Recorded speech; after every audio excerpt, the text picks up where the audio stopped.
are you today? We are so happy to see you. My guest today, Brenda Yoder, is known for her passion to encourage those whose lives don't fit the storybook image. And really, that could describe all of us, couldn't it? In one way or the other. Let's talk about it in today's episode. Hi, I'm Patricia Durgan, the Christian Message Coach, and this is Marketers on a Mission. We present marketing tutorials and interviews to help Christian writers and speakers take their message online. This is episode number 123. My guest today, author Brenda Yoder. Hello, Brenda. How are you? Hi, Patricia. I'm doing great. Thanks so much for having me on. Well, I'm tickled you're here. We've got a lot to talk about. Yeah, I'm excited to get started. You're very accomplished. You're a speaker, an author, an advocate, and an influencer. And that doesn't even cover your credentials. Could you share those with us? Sure. So I'm a licensed mental health counselor, and I'm also a licensed and former school counselor, and I'm a former high school teacher. So if I'm not counseling, I'm teaching. So all of those skills kind of come with me on into the writing and the speaking field. Yes, absolutely. And you go out of your way to serve those whose needs are largely ignored by society, don't you? I do. Yeah, I do. Foster kids, at-risk youth, domestic violence sufferers. Yeah, so I've worked as a counselor. I've worked with years with at-risk kids in the schools as an educator and school counselor. I've also been a licensed mental health counselor for kids in foster care and then for domestic violence. And currently this year, I'm so part of the advocacy that I do is teaching and training, so people are aware, so we can be on the prevention side. So I'm doing some curriculum for our local domestic violence agency in our local high schools this fall, and also doing a lot of training on personal boundaries and on healthy boundaries for church staff, for agencies. And I'm actually doing one for girls and for parents in teen and technology coming up this month. Healthy boundaries is one of my favorite topics. Yeah. I did not grow up with good, healthy boundaries. So I really appreciate them now that I have them in place. Sure. I serve them very zealously. Yes, I do too. Excuse me. And you also have a private practice as well. I do. I have a small private practice, and because I travel so much, I primarily do a lot of life coaching now. But I still have private counseling clients that I see, and so that is currently what I'm doing in addition to writing and speaking. That's all? Yeah, that's all. That's all. I was working as a part-time counselor in our local schools up until 2 years ago. And, you can't do it all, and especially work with people and keep your own sanity and self-care. So this keeps my plate very full for sure. Well, we're going to talk about both of your books here in a moment, but what you just said triggers that thought that's been your life's work, hasn't it? Helping people and finding that balance that fits you and your family.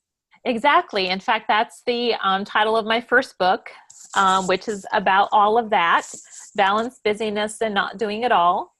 And this book was independently published, but it really is the story of my earlier life. 10 years ago, actually, I left the classroom as a high school history teacher because I wasn't doing self-care well. I didn't really know about self-care.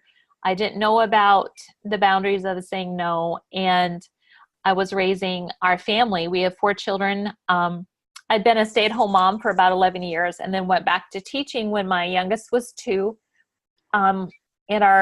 We had teenagers at the time all the way through elementary, and those of you that have raised teens, are raising teens, you know that those years can be really tumultuous. So I was stretched thin, and there was really I just wasn't doing well. I was emotionally, physically, mentally exhausted, and really became a reactionary parent.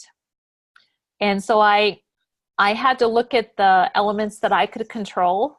And the only thing, I couldn't change my family. I couldn't speed them on ahead. And I really looked at my job and realized that while I love teaching, the stress of the classroom was really taking its toll, and there wasn't any end in sight. It wasn't like next year was going to get better. Right. So that's when I left education and then went back full time to be for my master's, to be a licensed mental health counselor, and got a dual degree to also be a school counselor. And that's what I've been doing ever since. So I speak from experience, learned the hard way. Yes. And don't you find that people who have a heart to serve can, and that could be in the ministry, that can be in education, they can be in any field or environment, but they can easily, if they don't have those boundaries or don't know that they even should have those boundaries, they can easily get sucked into the vortex, never to come out again, can't they? Oh, exactly. And I think women especially are prone to this because we're really raised and socialized to be nurturers, and we tend to be it tends to be a performance based, we do and we do and we do and we do, and yet we're not really taught to take care of ourselves. We're not really taught to balance, because there's always this image of being super mom, super woman, who as an old commercial said, can bring home the bacon fried up in the pan and, never let her husband forget he's a man. And in the meantime, you're raising kids and serving at church and taking care of your parents and doing everything. And that's just not God's model for biblical womanhood. Or anybody. Right.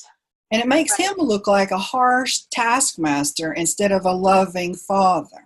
Exactly. It does. You're exactly right. Then we hear that message, but our experience is something different. We don't have permission. No one's ever given us permission, and we haven't taken it upon ourselves to say, here's the line.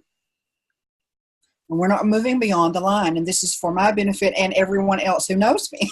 Yes, exactly. Yeah. You mentioned somewhere that on a website I saw an article, and you said that women are not vending machines.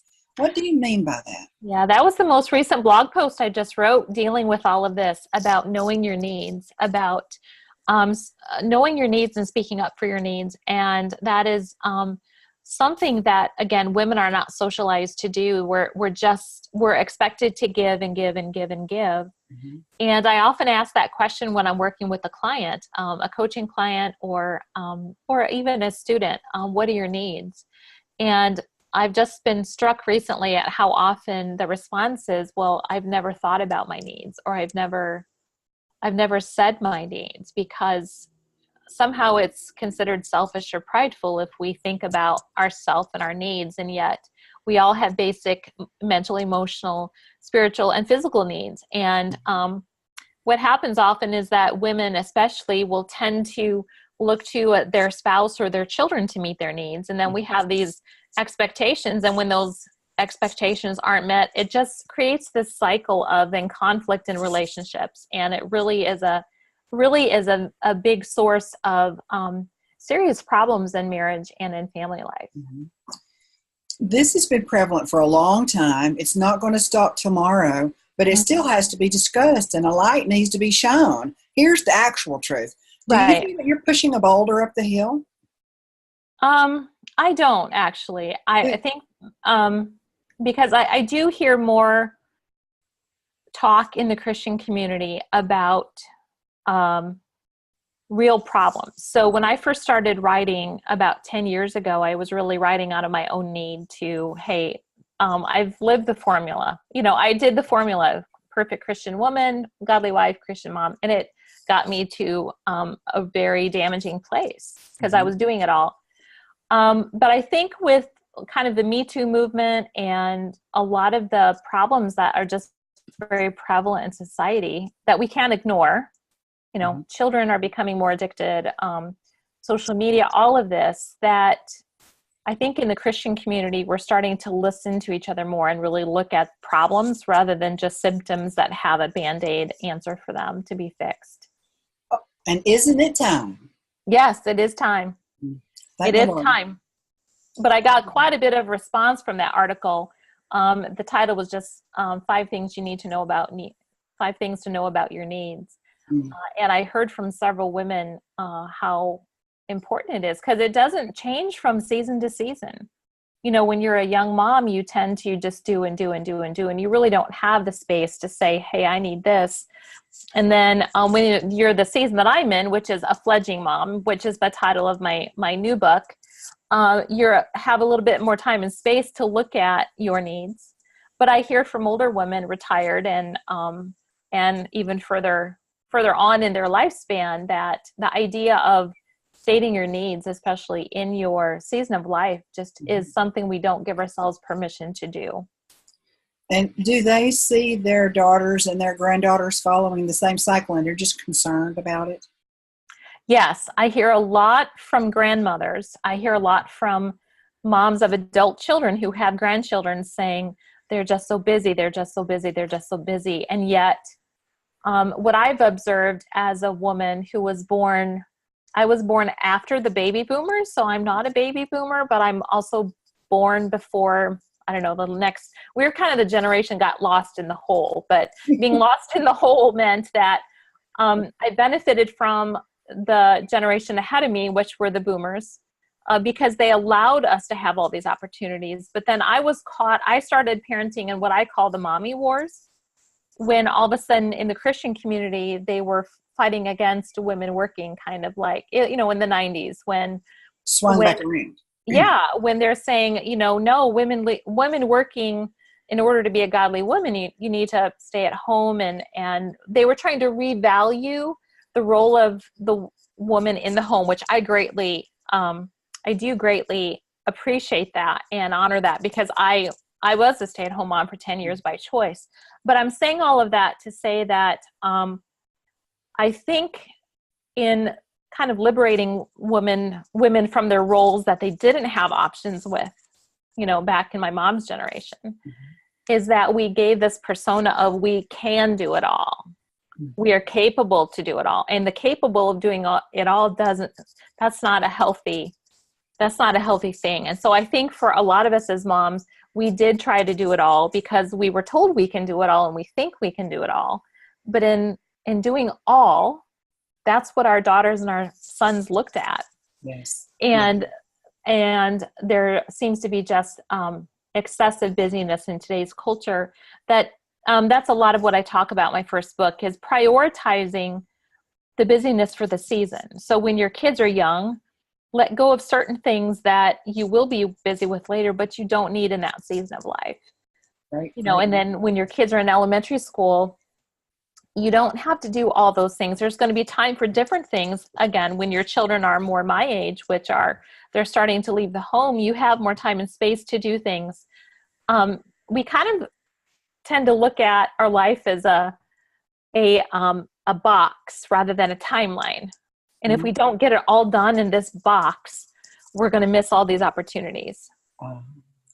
Don't you think? When really our life is a timeline. Like for this season, these are your priorities, and that's really where you need to be present and you need to protect those things. And as your kids grow and shift and change, then you might be able to do something that you didn't do a while ago because you've got more time and space there. But these unmet expectations and really a lot of our own value tends to drive these, I call them unnecessary priorities. This idea of, well, I have to do this at church because no one else is going to do it, or because people expect it of me. Well, wait a minute. At the end of the day, only my kid's going to be the one who really cares whether I was on that committee or not. That's right.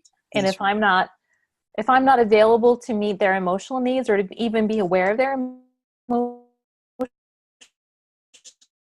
needs, then actually ditch parents, which is a lot that's happening in today's culture. A lot of disengaged What you parents. just said about not filling in a box and putting it on a timeline and just giving ourselves the flexibility to ebb and flow as life ebbs and flows. Right. That's very, very wise. Think of the burdens that people if they could just grasp that one truth of what you say, burdens roll off of their shoulders. Yeah. I think, so when I taught high school, my subject was history. I taught history. So I see everything through the lens of a timeline. And what I learned about being a student and teacher of history is that we tend to only see the moment on the timeline, right? Yes. We can look back, but we can't really look forward. And yet God, as Christians, we have the privilege to really understand that God is our Heavenly Father, and He's up there above. He knows the big timeline. So we can really trust Him with saying, I'm going to trust you with this that I'm letting go during this season of my life because it's what's best.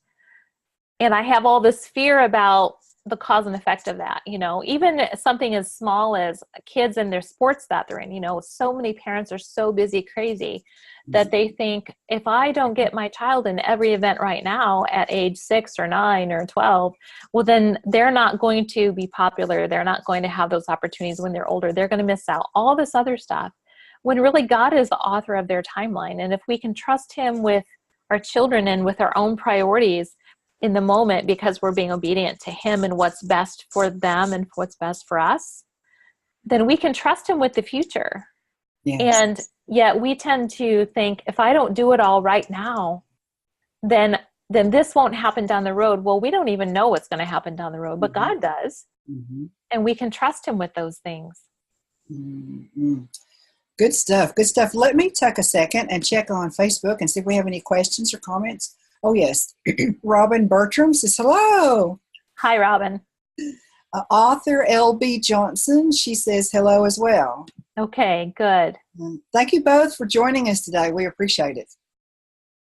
Let's see. So did you just show us your book cover? Will you show it to us again for your 2014 release? This is Balance and Busyness, and then this is my brand new book called FLEDGE, Launching Your Kids Without Losing Your Mind. I love that title. We're going to dig into that in just a minute. I want to ask you, during your children's formative years, you have 4, all spanned out. Your family's life was not perfect, was it? Right. No. I just referred to that a little bit. This cycle of crazy busyness that we were in caused me to be a reactionary parent. Mm-hmm. And what that looked like was bad. I mean, it really was negative. It wasn't just every once in a while. It really became, my stress level was so high. You come home and this has to happen and this and this and this, and you've got teens who are surly and moody, and you've got younger kids that are picking on their brother. And I just really became, I became a very reactionary, angry parent for several years. And it was during the years when we had some teens in our home. Our older ones were teenagers, and there became a lot of conflict in our family. And God just really got my attention during the season of one summer. And I realized that if something didn't change in our dynamic, that the only couple of years that were left with all of the children in the home would be filled with these memories of their mom just being very a witch. I mean, it wasn't like that. I mean, I don't want to say it was that every second of the day, but when behavior becomes problem behavior, it's when it's the behavior the majority of the time. Mm-hmm. Mm-hmm. And that's really, especially during the school year, what was happening. And there was just a lot of conflict in our home, and our marriage had a lot of conflict because I would fight with the kids, and then, I'd kind of fight with my husband, and we just had this cloud that just kind of hung over our home. Mm-hmm. And it was when I realized that I could only control what I could control, which was my own behavior and my own emotions.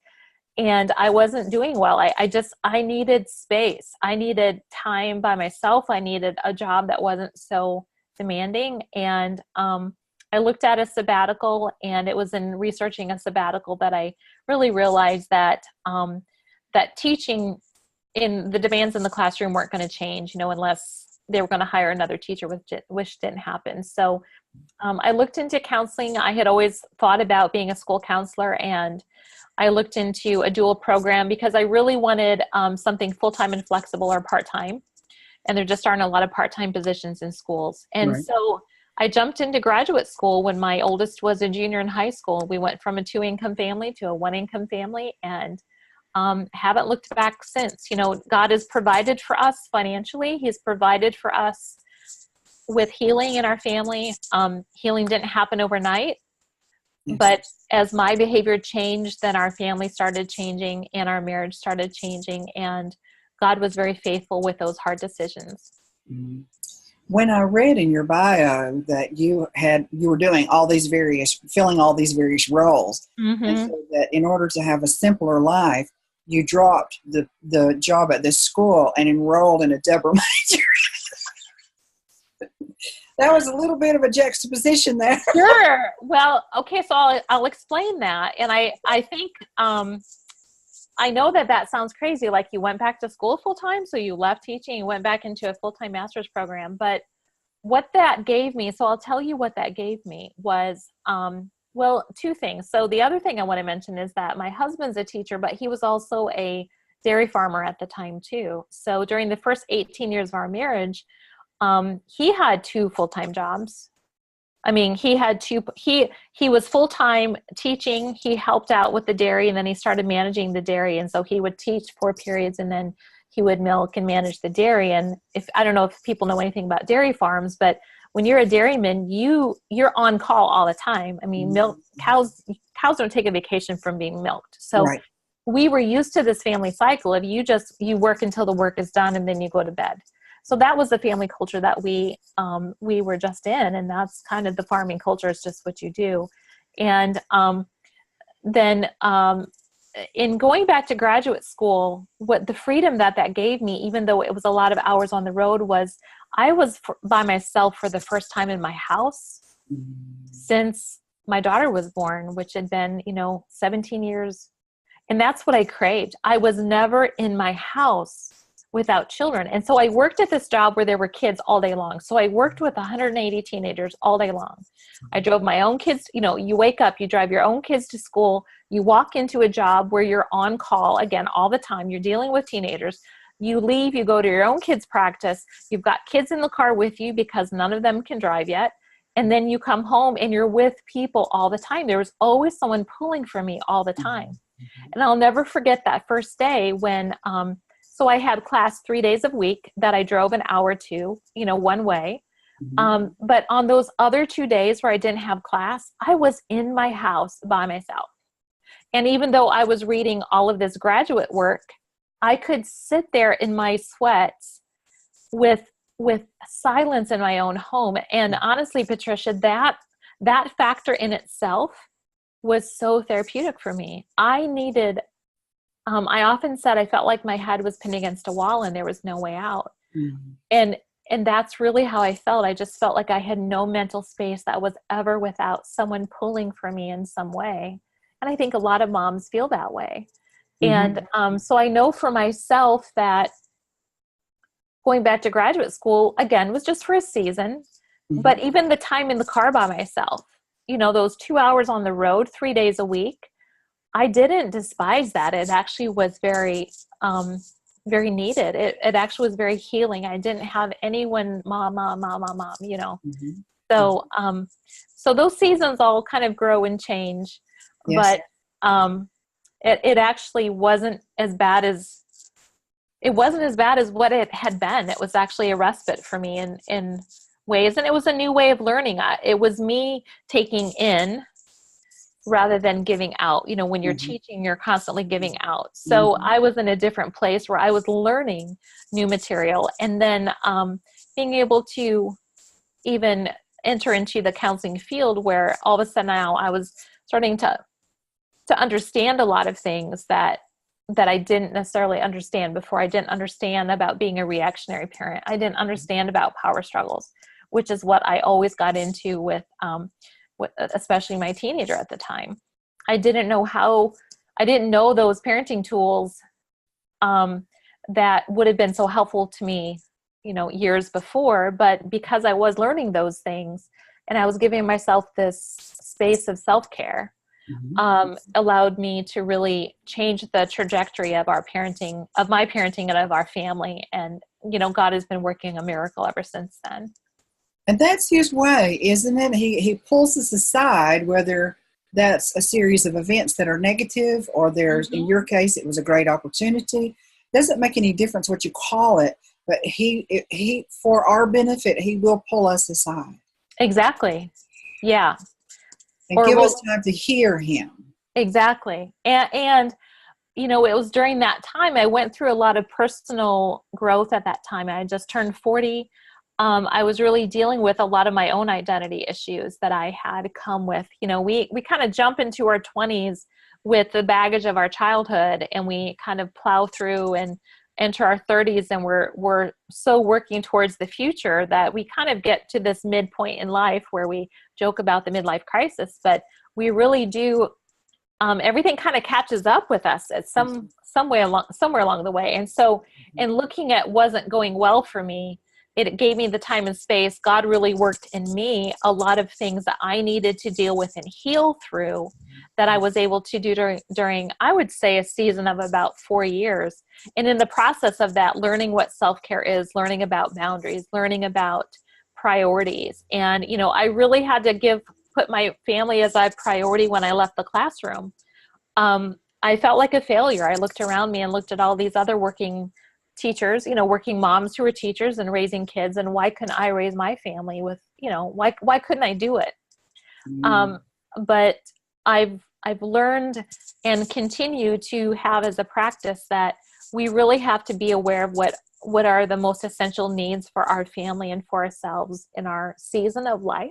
Mm-hmm. And that for some of us is a year by year basis. Mm-hmm. Mm-hmm. Yeah. So, you know, in the book FLEDGE is kind of a continuation of my first book, because I talk a lot about the season of when you're releasing your kids, but you're not empty nest yet. That's what FLEDGE is all about. It's really for parents who aren't empty nest, but your children are becoming independent and they're leaving. So 8 years ago is when our daughter first left for college. And while I was kind of like, woohoo, one's out of the house, you know, I still had 3 here, and there's this revolving door of needs. And so you're parenting adult kids, and you're parenting kids in elementary school. And again, you're pulled in different directions. Mm-hmm. And there's this constant reassessment that's healthy for us to look at what the needs are right now. I want to dive into that. Let me check, though. I think we have a couple of comments here. Let's see if we do. Janet McHenry says, hello. Hello. And Robin Bertram says again, glad to be here. And we're so glad you're here. Thank you both. Well, all of you. Thank you, all of you. So God expects us to protect our children in this area of time management and relationships and communication and a solid family as much as we would if they were deathly ill and we didn't take them to the doctor. Right. You're exactly right. It's not valued as much, but you as the parent, you and your husband stood up and said, we're doing this. Well, I was the one who stood up. My husband, the proverbial encourager that he is, and very practical, said, no, Brenda, we'll get through this, you know? And I was like, no, like this, like, I know the toll that all this is taking on our family. Mm-hmm.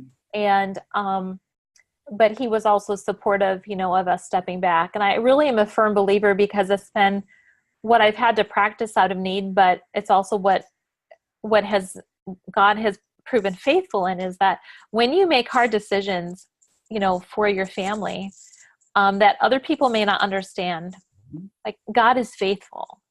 I mean, somehow he has stretched, we went from that 2 income down to 1 income when our daughter was going to college within the next couple of years. Like, who does that?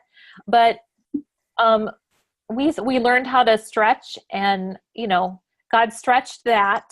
We pulled in a little bit, but he's always faithful. God always honors when we honor him with what he's calling us to do, especially when it seems to be countercultural. Absolutely. Oh, absolutely. You're singing my song. Yeah. I'm so glad that you're here with me today, because I would agree with you because you were my guest, but I also happen to agree with you personally. My husband and I made some of those same life choices. So yeah, good. Good. So really, we stand on the same platform there. Good. I want to swing by your speaking, and then we're going to get to FLEDGE. Is that all right? Sure, that's sure. Yep. So you speak locally, regionally, and nationally. You're on several boards, and you're a staff member at Carol Kent's Speak Up conference. Mm-hmm. I attended that about 100 years ago and Yeah. loved it. I loved it. And your hope beyond the picket fence, that concept, that phrase, it really covers just a gamut of topics for you, doesn't it? It does. And when I started learning about branding, and you're starting to ask yourself, how do you come up with that platform? How do you come up with that branding? And my blog that I started writing when I was in this mess was Life Beyond the Picket Fence, because it was really about me seeking, like, is there anyone else out there who's a Christian who did the formula, but your life is a mess? So you started that when you were in the mix of healing. I was. I started a blog called it was called Life Beyond the Picket Fence. And then from that, I just started writing. And from writing, I started being asked to speak at different venues. And then in doing that, my blog just began growing. And then I went to Carol Kent Speak Up in 2012, because I actually had two blogs at the time. I had one on faith and one on womanhood. And I needed to know how to blend those together. And then that's when I really asked myself, well, Life Beyond the Picket Fence, what do I write about? What I write about life, and I write about faith, and I write about family that's beyond the storybook image. And so that's really how that grew. And because I do write about hard topics, I don't just write about parenting. I don't just write about mental health issues. I don't just write about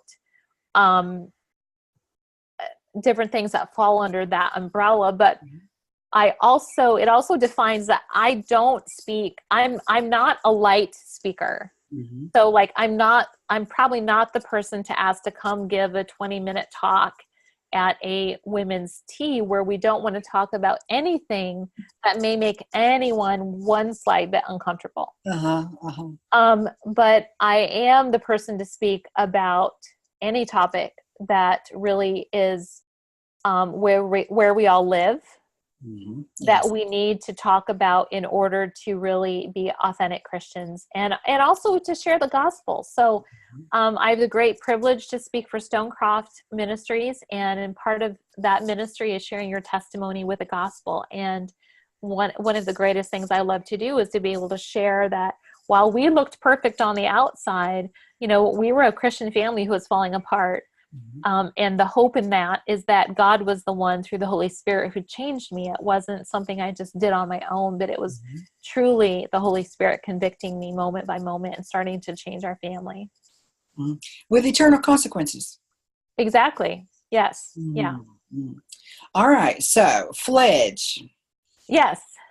What is it now? How to launch your children without losing your mind. Yes. That's a fantastic subtitle. What is the title about?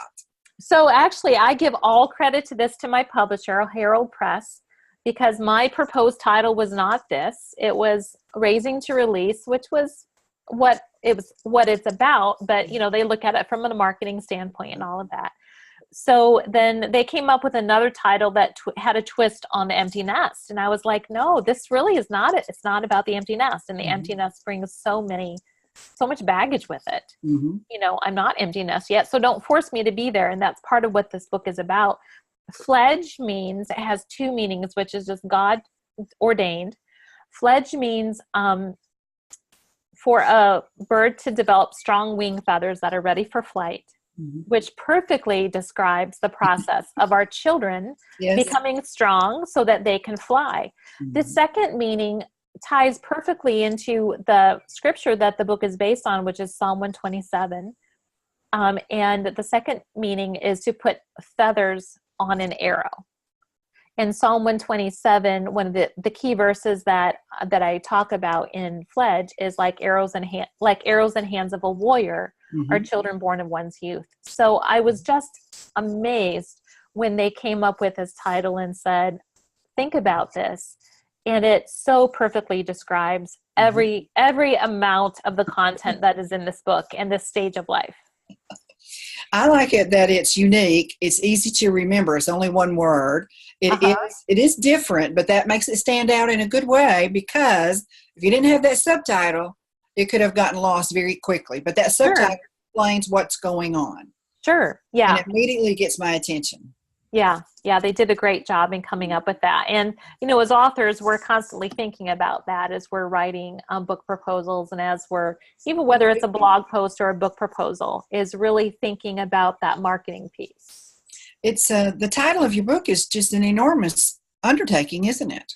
It is. And I'm not gifted in that. I truly am not. I feel like whether it's unless it's 5 ways to do something, which is an easy title, for a brief article or blog post, I really am not, I don't have a creative side of my brain to really come up with that marketing piece. Well, the book was released in late February of this year. It already has 67 reviews, each one of them 100.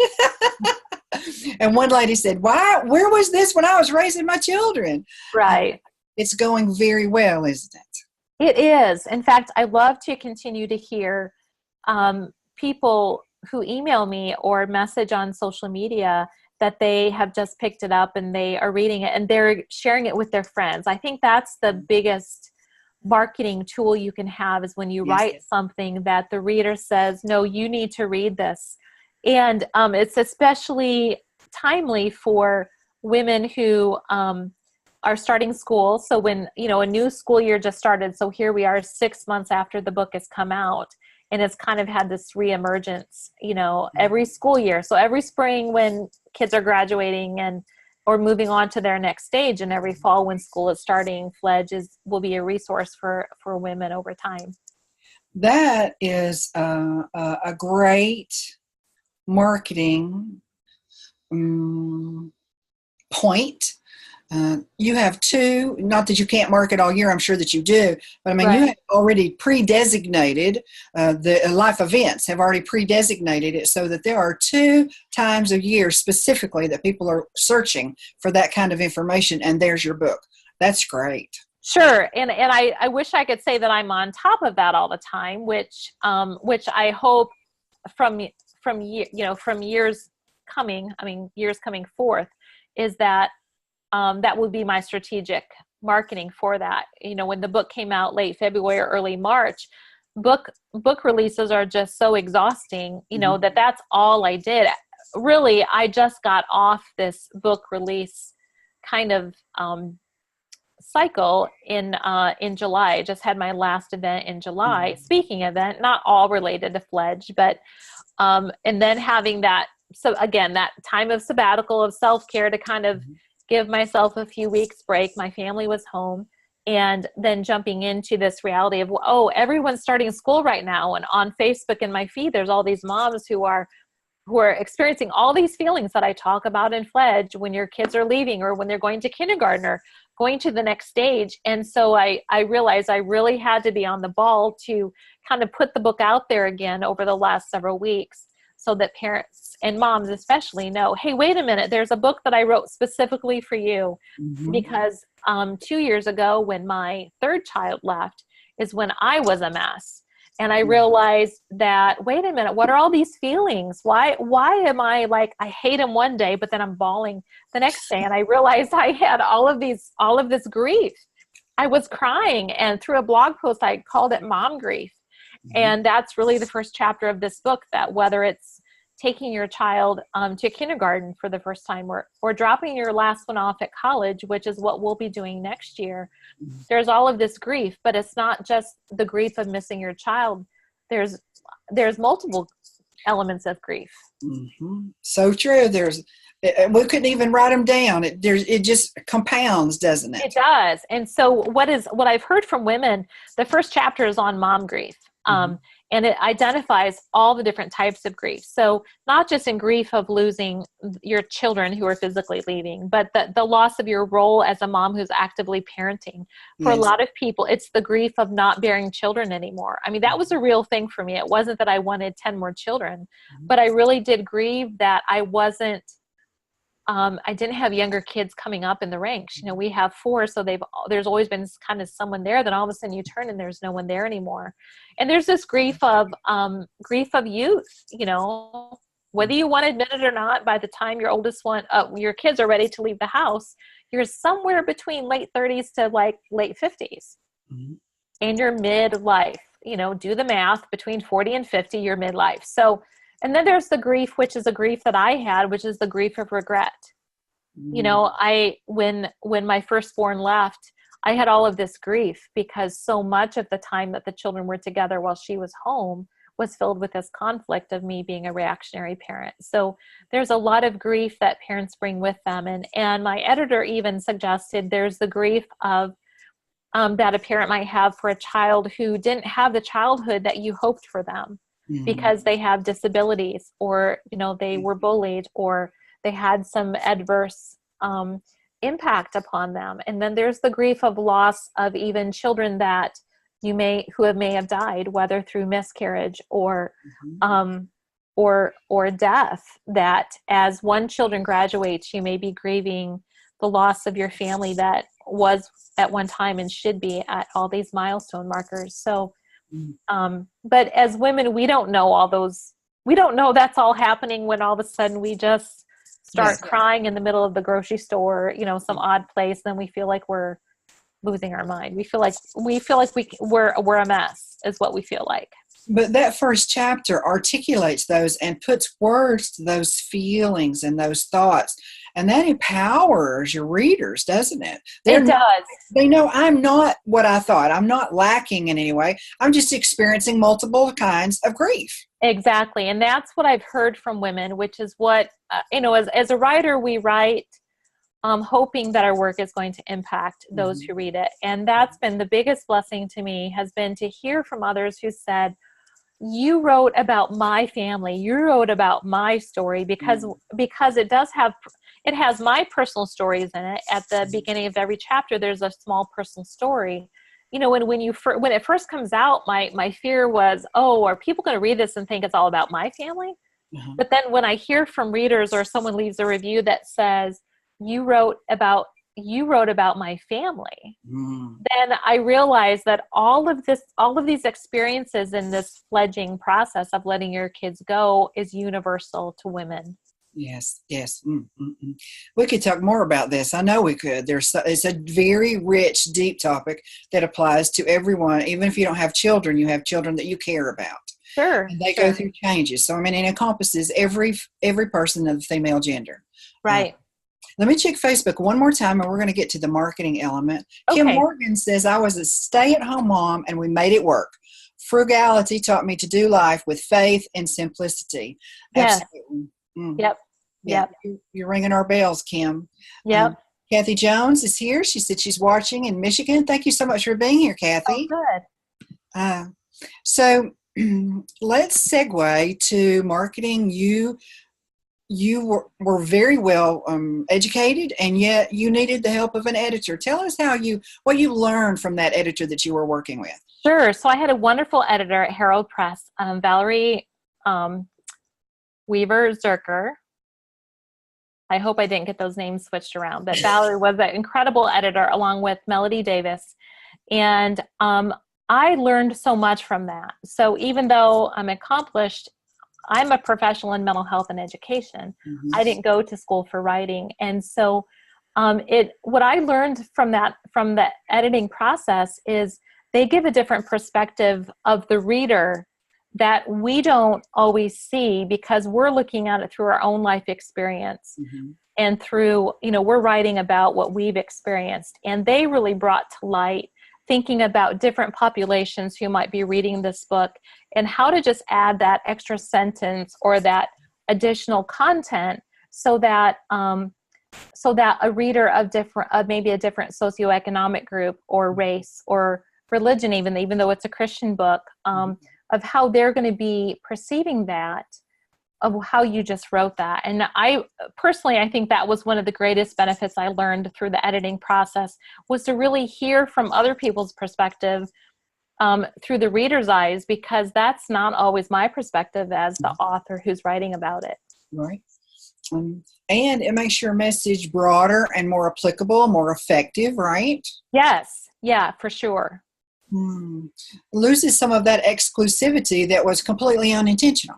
Right, exactly. In fact, one of the sections is on kind of when it's appropriate for your child to leave home. You know, it's kind of like once they're, you know, 20 something, their brains are fully developed. They should be on their own. Mm-hmm. And the editor mentioned that, in a lot of other cultures, it's culturally appropriate for a person who's single to live in the home until they're married. That's very much part of the Hispanic culture and some other cultures. And so that was very, she was very globally minded. She really wanted this to not just be for your basic ethnic group, maybe that I represent, of middle class America, Midwest America even. So I was able to just put that additional caveat in there so that when other people read it, it does identify with them. And it's just like you said, you're not leaving different sections of the population out. We can alienate people without realizing it. We sure can. I think that's one of the greatest benefits of having an editor, of having someone who has, who's looking at it through different eyes, because editors read all of these books and they're aware of all of these various populations who are reading it. And I know we have to have a target audience, and that target audience is very important. And we even talked about that with FLEDGE. One of the advanced readers suggested that we talk a little bit more about fathers and make the book a little bit more applicable to dads. And we talked about that for a while, and we said, no, like there's this target audience really is for parents, but it's specifically targeting to moms. And so if we would have done that, I couldn't have covered the loss of identity for women, the midlife hormones and all of that. It would have been an odd addition to a book that was specifically marketed equally to both genders. One decision can be important. Yeah, right. It looks like it's just one little thing, but it actually can sway you. Yeah, it really does. One more question. Annette Marie Griffin asks, what did your children think about your transition? Both then, and I'll add to her question, both then at the time and now that they've aged and everyone's aged and matured and some are out of the house. Sure. So my transition from education to, I think initially they just took on whatever mom did, but there was a piece in our home that happened almost immediately. And even if they can't describe it, they can sense it, can't they, and enjoy it? They can. In fact, one of the first experiences I share is that one of my older children at the time came to me with about 2 weeks after that school year ended and just asked a simple question about something that was going on with their peers. And, when I answered it, that teen there was a normal dialogue that really was the first kind of normal dialogue like that in our home. And I knew then that God was working. It still is, it's still very personal, but it's still very powerful. And it was through a lot of small incidences like that really were intimate moments in our family that we started seeing God changing. And that's when I really started talking and speaking more about God working in hard places, because our family started seeing me change. And then they started seeing our marriage change. They started seeing the relationship, especially between me and my older children, change because they were teenagers and things were just really rough then. So when I went back, when I was done with graduate school, I had worked out in the public sector for a while in domestic violence and foster care. But when I was back in a school again was really when I remember my oldest son just said, "Mom, you're just so happy." And, they could see that happiness versus all of those years of, obviously I must not have been happy. They must not have seen me be a happy, joy-filled mom for a lot of years. And so that brings you up to speed with what do they think about what I'm doing now? So now I went back to school for counseling, and even though I'm doing that, I'm primarily a speaker and a writer now. They just really, again, they just say, "Mom, I just want you, we just want you to be happy." And that's a positive thing. They really are encouraging. I just had a different opportunity actually just in the last few months to take a job back in a school again. And I threw it out to them, and they were all kind of like, but you work so hard, you work so hard in this other field. Why would you give all that up, to go back over there? Teaching will always be my number one passion, but I have the opportunity now to teach about God's word and about life and faith, to people outside of the classroom. But it's good when your children are adults and they give feedback to you that is positive. That there's almost nothing greater than that. I agree. And you have shown them through your example, and you fought through the darkness and the fog and the challenges. So they will have challenges too. You aren't perfect. They're not going to be perfect. Everybody gets that. But then there's that very real example. I know that they can say in the future, I know that me and mine can solve this problem because I remember where I came from. I saw it at my house. Yes, Nobody can ever tell them that's not fixable. Right. Hopefully so. Hopefully they can see that. That may be, I know we're closing, but that may be your greatest gift and you not even know it. Yeah, no, I would agree with you about that. I would definitely agree with you about that. Thank you so much for being here. Oh, I enjoyed it. Well, thank you so much for having me. It's a blessing to be here. We had so much to talk about. We ran a little bit long, but we had guests, they had questions, and we can't turn people away. That's what we want, is we want you to have questions. And if you have them, viewers, after this episode is over, then feel free to continue to engage, because both Brenda and I will be right here to answer your questions or encourage you or send you a resource, whatever the case may be. Thank you for joining me, Brenda. Thank you for having me. Thank you, viewers, for joining both of us. This has been Marketers on a Mission, episode number 123. Guest author, Brenda L. Yoder. Tomorrow, we're going to enjoy a rare treat, a visit with distinguished author John L. Moore. We're going to talk about how your creative gift can and should become larger than you. That's an intriguing concept, isn't it? It is. His thoughts are based upon Proverbs 18, is that right? Yes. Vision problems here. The numbers are running together. Based upon Proverbs 18:16.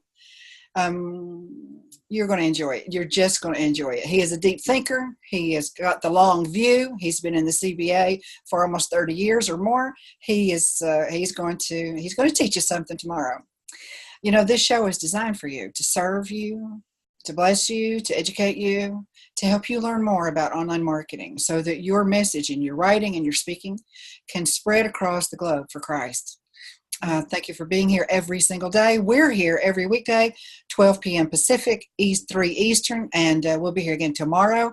In the meantime, I'm Patricia Durgan, the Christian Message Coach.